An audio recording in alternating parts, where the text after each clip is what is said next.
This is the incremental data ingestion CDC pipeline system design mock interview. So again, like all the mock interviews, these scenarios are made to capture the high level themes that you will probably see. So for example, on an interview, they might add in some more details, give some more background. They might say that the data is coming from healthcare or, different sectors, but ultimately the, high level business use case will fit into, one of these scenarios. So in this scenario, right, we want to ingest operational data, things like users data, order, subscription from a transactional database and keep analytics tables up to date. So already we see that, we're dealing with, an OLTP database, right? Transactions, users, orders, subscriptions. And this should at least, give off some hints that this differs from the clickstream, right? The core analytics pipeline, because we are not just dealing with, single event data, right? Someone clicks and we have to log that, data and then do aggregations downstream. This is different because we have users, right? Order, subscriptions. These things change. So that should give you a hint that we are getting into CDC, change data capture. Okay. So as always, this would be, the prompt. And the first thing that you would do would be to ask questions. So you would first start by asking questions about the prompt, maybe just explaining the wording, things like that, and then getting into the actual design level questions. So let's start off with the most obvious one, which would be, the system type, right? Is this an analytics system or does it, drive real-time automated decisions? We're going to go with that. This is an analytics based system for downstream business insights. You then should ask, what freshness, right? Are we targeting, right? Minutes, hours, daily, real time. And for this, we will say we want it, near real time. So this now is going to determine, when we do our batch ingestions, what time do we want to set on those, incremental ingestions. Next, the data shape, right? So you would ask, are these events append only or can they be updated or deleted? From the prompt on this one, you should already infer, right, that the events can be updated and deleted and inserted. Now, one thing is that, I mentioned delete, but we have to really think about this, that if we are dealing with CDC, change data capture, and we know that, our raw in general is always, for historical, then deletion, okay, will be handled a little bit differently in our pipelines. Keep in mind that deleted, right? So even though on our side of the pipeline, because when we deal with change data capture and, how you want to do things like slowly changing dimensions, we will not delete on our side, but in a, OLTP database, right? Those are transactions, they can delete because a user might just deactivate his account, and there might be some security policies where if someone deactivates their account, you need to delete it from the transaction database. So we'll handle deletes in a different way than actually deleting. Next, we have to ask questions about the volume and growth, right? So roughly how many events per day do we expect, and how will that volume grow over time? So for this one, we'll just say that we will, expect millions of events per day and volume will continue to grow with more database activity on the transaction side.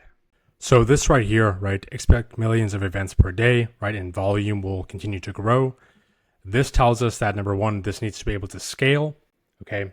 And number two, this here will influence our ingestion, the, cost decisions and things like partitioning, right, and other ways to optimize, right? So that's why we ask the question about, the volume. So next we'll ask, about the queries, right? So who's consuming this data and what queries will we be writing, right? And so we'll go for this one that, okay, like downstream analysts will be querying the data and they're going to want, time-based aggregations, let's say trend analysis on the latest synced data and current state reporting. So based on these, right, and the fact that we're dealing with transaction data, so we can think that that is a business process, and business processes can then easily be built into things like star schema.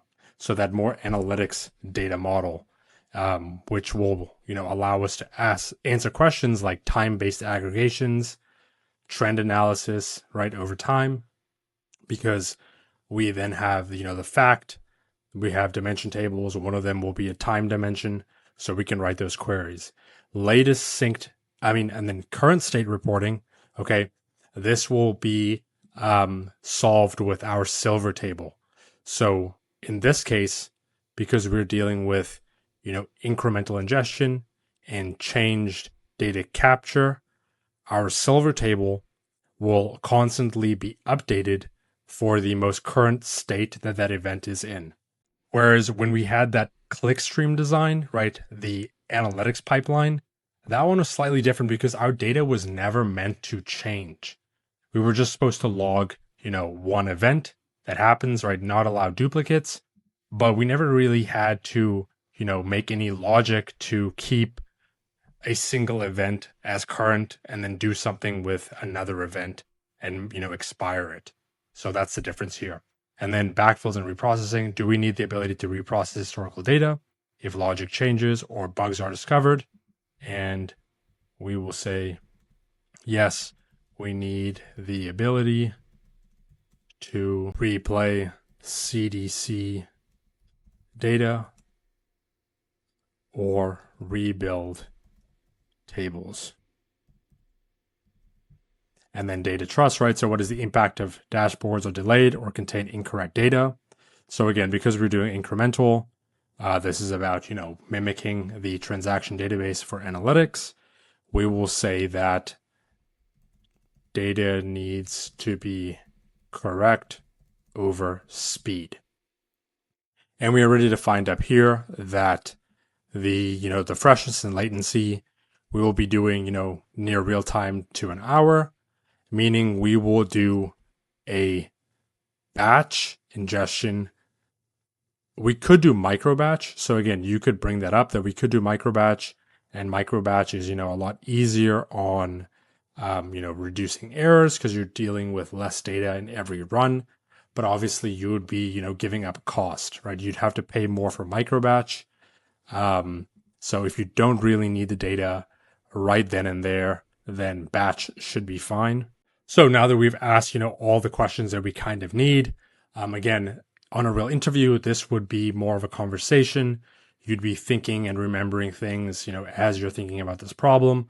So it won't be as neat and tidy as this. But again, we ask the questions to gain some sort of reference for what our design constraints need to be.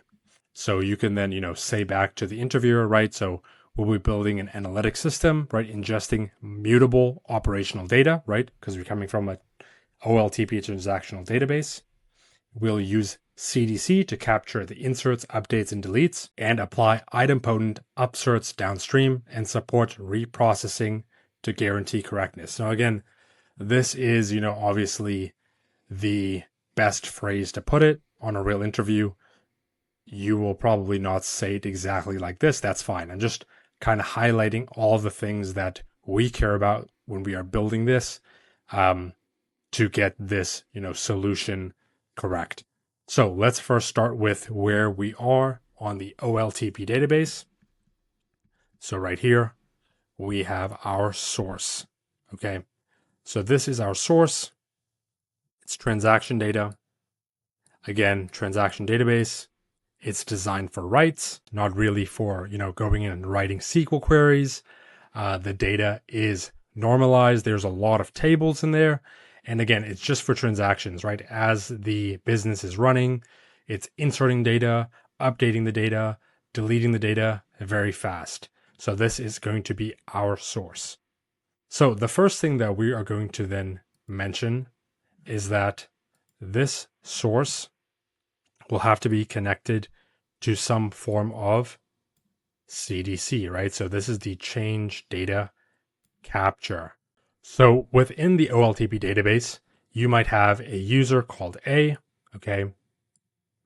And he has his line of data. And then another process might come along, right? Where he goes and edits his data. He changes, let's say he changes his address. So then this record now changes. But because we've already ingested this user's data like a week ago, and this now changed, we need to update our final, downstream data sets. So that's what change data capture is. Now, when it comes to CDC, okay, you have two choices. You could do something called a write ahead log. And, in AWS, we have the DMS, which is AWS Data Migration Service. And essentially what this does is this will basically look at the OLTP database, behind the scenes log, which tracks like every single insert, update, delete. And then this will automatically send the data to our next phase, which we will decide is an S3, right? So data lake, right? Just for our raw data.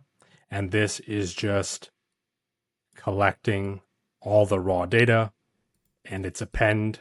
And we will partition this again because we're dealing with a lot of data. We need to mention things like partitioning. We pick the data lake because it's cheap and it can scale. But the CDC can be taken care of by using some technology like this. And this will automatically, read through the log and then batch all of the actions up. And then based on, the cadence of our pipeline, send the batch every hour to the S3. So within this S3, okay, what the Parquet files will likely look like will be something like this, almost like a JSON object. And it'll have things like the action, right? So like if an update happened, that'll be in there. The primary key ID, right? There's something called the LSN, right? Which is like the log number. But again, so our OLTP will definitely need to be, the records will need their primary key and also maybe something like an updated at column, right? So this updated at will keep track of when the record was inserted, when the record was updated, okay? So we can always know exactly when in time. So this is one option using WAL. The second option, okay, which is not pure CDC, okay, because we're not using, we're not actually monitoring the database log and capturing, everything perfectly, including deletes, is we can do something called a timestamp-based incremental ingestion. So with this, what we'll do is we will probably use something like, like a Spark job. So like a script on Spark that runs, every, hour or wherever we want the pipeline to run, similarly to how DMS will push the data every, set time that we want. We can write a Spark job. And what this will do is we'll just say, select all the data, right, where the updated at column. And for this, we'll just do some form of actual, logic. So select all the data where the updated at is greater than the last successful run timestamp. So what does that mean? That means that, let's say the last successful run was at 1 p.m. and then after 1 p.m., we had a lot of activity on the database. So we have a lot of updated timestamps that are past 1 p.m. And so when it's time for this, code to run here, it's going to pick up all those records because they all happened after the last pipeline run. And then in our code, we will, create the code to write all that data as a batch to, again, an S3 bucket right here. So either way, this is the correct CDC, right, with an actual change data capture, service. And this is how we can do it like manually ourselves. The issue with this one is that deletes are very hard to find, okay? If you want to now capture deletes for this, your OLTP database needs to, maybe add a column every time it deletes data instead of actually removing it. Because again, once you remove that row from OLTP, how would we be able to, find out what got deleted? So if you want to do something like this and actually capture deletes, your OLTP transactional database might need to add a column that when you want to delete the row, just marks that column as deleted. So we actually still see it. But either way, this is how we get all our data. So this is going to now cover, right, all of the new data that comes in and the updated, right, and the deleted. So now we can get into our silver layer. So we have our raw layer here. That's just that S3 bucket. And now we can get into our silver layer. Now, the difference between this scenario and our analytics pipeline that had to do with clicks is that the analytics pipeline with clicks was dealing with a much larger amount of volume. And so it was justified to use something like Spark for that extra compute. In this case, because we're dealing with transaction data, and most of the action will be updating user information, orders are coming in, it's way less volume. So we can actually go and create our silver layer directly in the data warehouse. Obviously, underneath the data warehouse, we will still be using some form of, data lake. And, we can do some optimizations, partition the files underneath for speed. But we are in the data warehouse now. So one thing that we can immediately do, because this data warehouse with Silver will be doing all of our, CDC stuff, right? So the changes in the data. And also we will be doing our slowly changing dimension stuff. So new records come like an update. We then can benefit from indexing our tables. So again, if you go over the indexing lessons, indexing definitely helps with speeding up our queries. And then as usual, we like to partition our data. Now let's get into what exactly we are trying to accomplish in our silver layer. Because this silver layer is a little different than what we did in the analytics pipeline. The goal for this silver layer is synchronization. Well, we'll start with this, cleaning the data, right? So just removing the duplicates, all the normal stuff. Synchronization, right? Meaning we need to sync this data up with our OLTP database from the CDC actions. And then we will, update our data correctly, right? For, slowly changing dimensions. That's high level our goal. And we also would like to at least have at the end of this one correct row per primary key. And that will answer the question of, current state reporting. If we need to do, a query to find the current state of a user, we can use our silver table since it will have the most updated correct row for any primary key.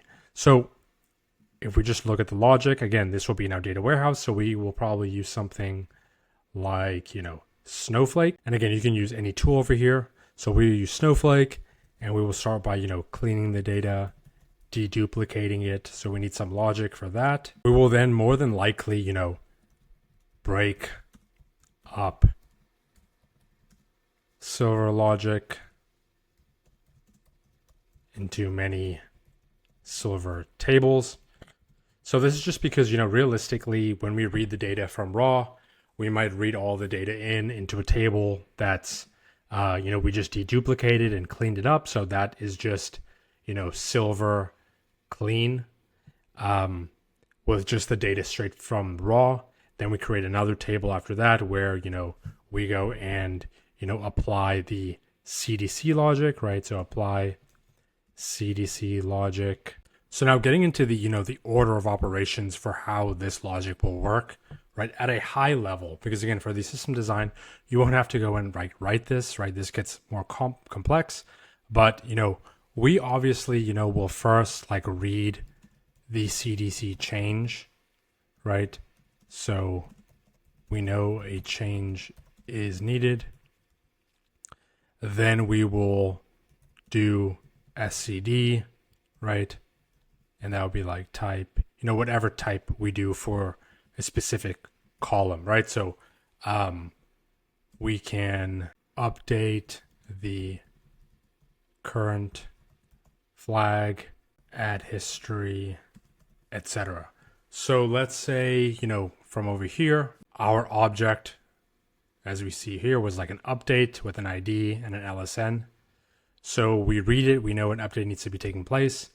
And for a specific column, let's say it's an address column, we do, slowly changing dimension type 2, meaning that we will always add a new row, and then the older rows, we will update the current flag to false, right? So we keep history with type 2. Type 1 is overwrite. Type 3 is we only keep at max, 2 records. So that means we don't keep all the history. If the address changes, then we'll keep the old address and the new one. And if the address changes again, then we'll get rid of that one and only have the latest and the one previous. So again, that's just design. And we just have to call out that we're doing some form of slowly changing dimension because we've identified it first that, CDC is taking place. And then we will do the update. So this would all be, logic kind of, together. That takes care of the slowly changing dimension as we are updating our data for the change data capture. Now, a big part of how this even works, and this is something to point out, is this LSN right here. So that is the log sequence number. The LSN allows us to track the order.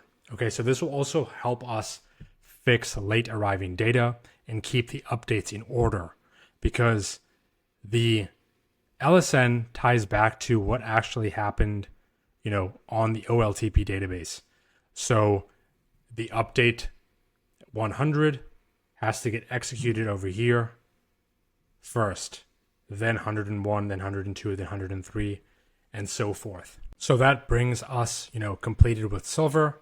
So again, if we look right, our silver, we chose Snowflake. It's just a data warehouse. We had our transform logic, right? So just things like duplication, and we can just create different tables, right? Silver table 1, 2, 3, and work our way through and apply different logic and just build on it and clean the data like that. And then we have our slowly changing dimension logic, and CDC is applied. One thing I will point out is that we can always, for slowly changing dimension or most of our logic, right? We could just use something like DBT. If if you've used this, you'd understand more how we can just use this. But to keep it simple, DBT is just like a way to store your SQL code. Other than that, we can just write it straight in the Snowflake data warehouse. I'm just pointing out that DBT does have some ways to write your slowly changing dimension logic. So we're done with silver.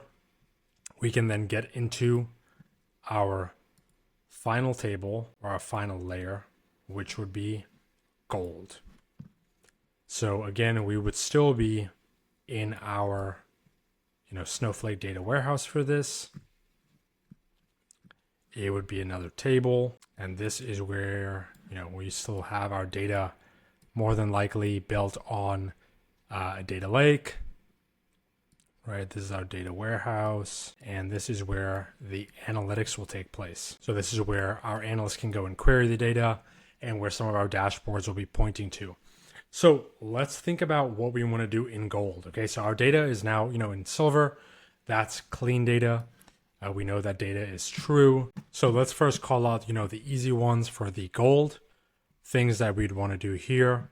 So we will want to, probably do an index on this table. Clustering is really good for gold.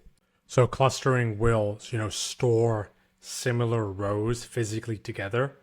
Because again, you will cluster by, let's say you cluster by 2 columns, then the logic will go ahead and find the rows that are similar and store them together physically. So this is good when you are, like in a read heavy scenario. You can do it in silver, but it's just best for doing it on gold, read heavy.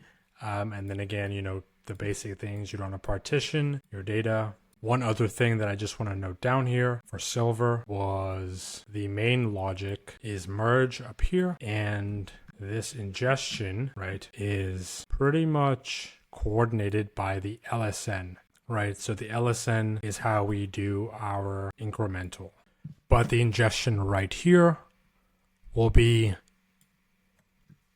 done with the event date. So between silver and gold, you will use event date incremental. So again, this is still all running based on, time, right?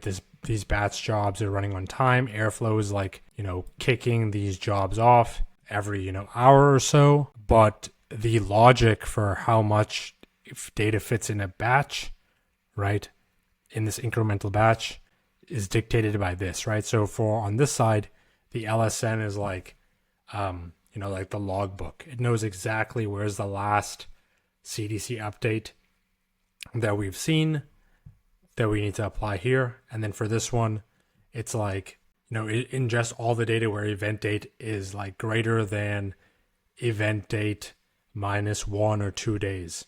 So that way, we kind of get some of those late data. And this one here is insert overwrite for that, that portion of, partition date that we are ingesting. So like, for example, the batch ran and we ingested all of the data from 2 days back. And so what it'll do over here, it'll just go ahead and overwrite all the data from 2 days back with all of the latest data. Because again, the latest data will have all of the changes and everything that we want. And so then going into gold, right, the big things will be, the logic between silver and gold. We'll grab the appropriate snapshot of data to insert and overwrite based on the date partition. And the, the silver normalized data needs to now be mapped to gold design tables. So over here, you could have a star schema, Snowflake schema. You'd probably have something like a, transaction fact, time, dimension, all of that stuff. That's going into data modeling now, but that's pretty much how we would design this. Then over here, we can now go ahead and push our data into, if we needed a dashboard, we would have, probably want to have some form of, data quality, gate, right? Or, a check before we push it to the dashboard. And again, for the data quality, right, we can use something like DBT. But again, for this case, this is not that crucial of data to where you'd have to, block the dashboard. you'd probably want to have some data quality here that would send an email if some of the, gold analytics tables had some outlier data. But, just tying it back up, right? So everything here would be orchestrated, right, by some orchestration tool. We'd probably use, in this case, Airflow, but you can use any tool. Two other things that you'd want to, think about and probably, try and mention would be, logging. And so this would, be things like the orchestration logs. So Airflow will have those logs showing the exact tasks. You can have ingestion logs. So trying to collect the counts and put them in a log. If what file was read, when it was read, was it succeeded, the size of the file. That'll be ingestion logs, transformation logs as well. And then, you can add some quality to logs, right? So that gets into the next thing, right? Which would be data quality. So data quality can take a lot of different forms, right? You can have data quality at every layer. We can have, some checks on the, raw layer to see if, files came, if the files are empty, things like that. And we can send alerts between, the raw and silver. That's where most of the, data quality should be to see if, schema changes, things like that. Not all the data quality needs to fail the pipeline. So some of it can just be logged and you can let the data pass through. Like if it's columns that are not primary key and they're like null, we don't have to fail the pipeline for those. But if, schema is definitely off, primary keys are coming in empty, then what we can do is, because we have our data quality written, right? So there'll be, SQL things to see, select star from table if primary key is null. If that type of query returns something, then in our Airflow, right, we can set up conditions where the Airflow will fail if some of our data quality steps produce an answer, then Airflow, has some logic to just actually error out. So that's how we can build in more data quality. And then obviously between silver and gold, there's some other types of data quality that you can write. And then the big one would be if this was something to do with finance or more high level stakes dashboard, then you can create a gate to where if there's any data quality issues here, the dashboard does not refresh. So overall, that is the end of the design for the incremental data ingestion CDC pipeline. Again, this is the most in-depth, high-level, type of design. On a real interview, it will, probably be a lot shorter than this. You're just kind of, trying to give the high-level design. And for the little things that they, want you to go into more detail, you now have, things to say. You have good design. You can go off of this. And yeah, that's more or less how it'll happen. You won't have to go into this much detail for the entire design. They will usually kind of direct you and guide you and ask you some follow-up questions until they feel like, it's either, good enough or they'll try and go back to something else and kind of probe you a little bit more.